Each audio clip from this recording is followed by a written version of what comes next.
Okay, let's see if I can do this. I typed out Mary and Snell Roundhand.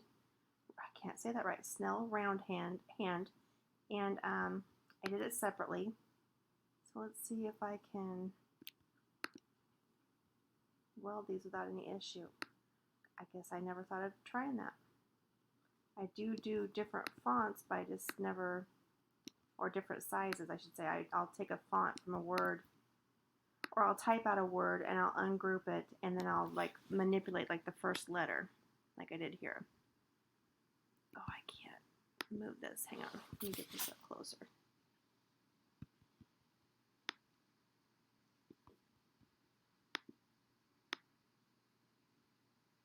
No, this is probably not going to look right. I'm just doing this so we can try.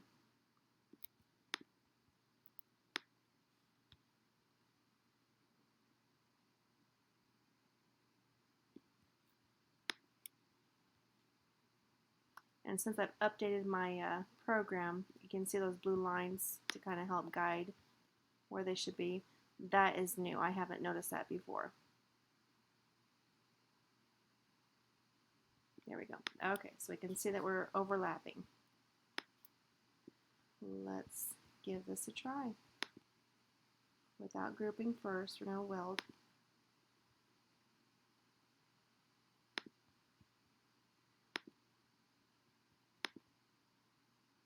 Well, technically that should all be together.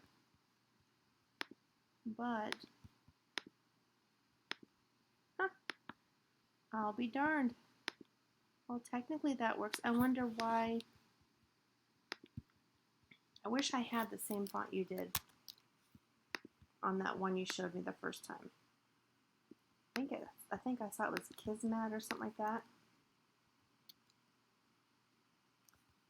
Come on.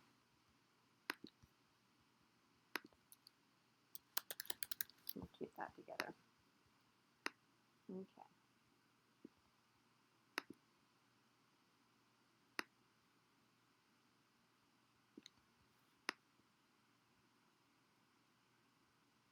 No, I won't look right, but I'm going to go ahead and put it together just to see.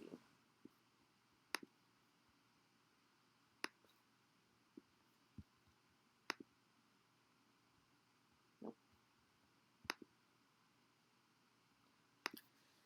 Okay, I don't know why you're having that issue with that one word or that one font, or why you're having issues like that. But that's a neat trick to learn, so.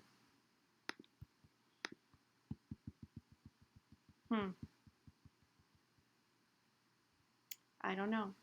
But that is a neat idea to do that, so that way you can adjust your fonts and make your designs a little bit different. I like that idea. I wish I could help you on that one issue. I wonder if anybody else has any issues. So I'm gonna do some digging this weekend and see if I can find anything about that online. So I'll keep playing with that. But that's a neat idea.